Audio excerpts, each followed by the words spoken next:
They always said blood is thicker than water. But no one ever tells you that blood can drown you, too. I never imagined my parents would take me to court. Never thought I'd find myself staring across a courtroom. Not at some stranger, but at the two people who raised me. The two people who used to read me bedtime stories and bandage my scraped knees. Now they were glaring at me like I was some thief, because I refused to hand over my house to their beloved golden daughter. My younger sister, Clara. Clara, the miracle child. The one who came 7 years after me. A surprise baby who could do no wrong from the day she was born. She cried. The world stopped. She smiled. Everyone clapped. I don't think I ever stood a chance once she arrived.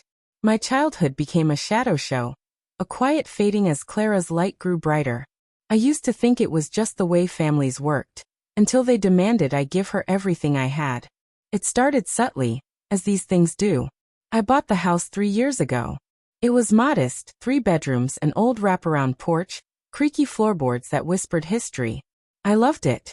I poured everything into it. My savings, my weekends, my heart. It was the first thing I ever had that was mine. And I wanted it because I needed to believe I was worth something beyond being Clara's older sibling. I wanted roots. I wanted peace. But Clara, fresh out of grad school and flitting from one hobby to the next, decided she wanted it too. She'd visited once. I remember her walking through the living room with an arched brow, touching the walls like they were hers already. You know, she said, sipping the coffee I made her without thanks. This house would be perfect for me and Josh. He's thinking of proposing. I smiled, polite. It's a great house. Took me years to find. That was the first quiet push. I brushed it off.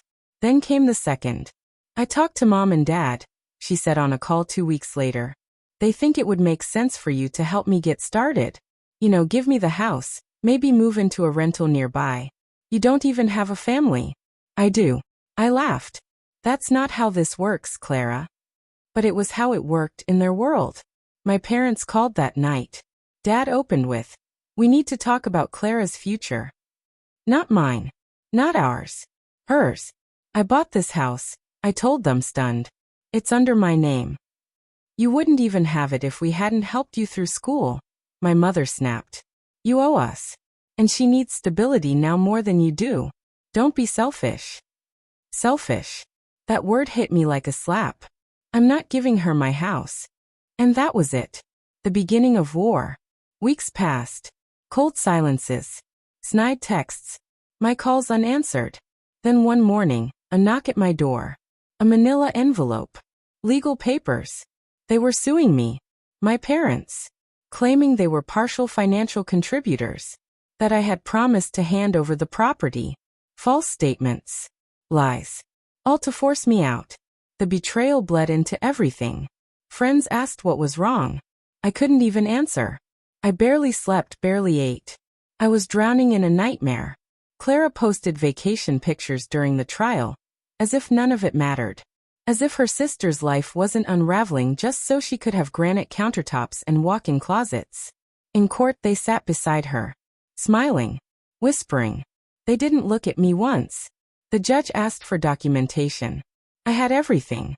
Mortgage statements, bank transfers, proof the house was mine from the start. Still, they painted me as the ungrateful child. We raised her, supported her through college, my mother said, voice quivering on command.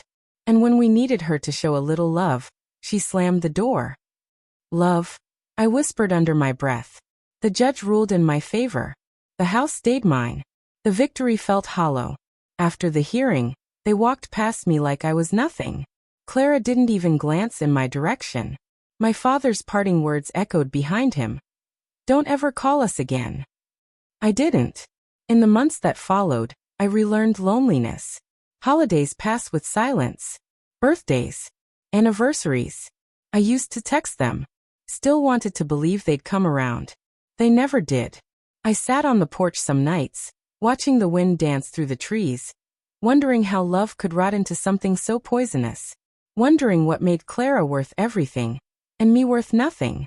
But the longer I sat, the more I began to breathe again. The creaky boards beneath my feet reminded me. This is yours. No one gave it to you. No one built it for you. You did this. Alone. And you survived. It took a long time, but I finally stopped needing their approval. I stopped chasing the love that had strings attached. Sometimes I see Clara on social media. Her big house in the suburbs, a different one than mine. She got married. Had a baby. Our parents moved in with her. They look happy. Or they pretend well enough. People say forgiveness is healing. Maybe they're right. Maybe I'll get there one day. But for now, I live in truth. They called me selfish. But I was just saving the one thing they hadn't already taken. Me.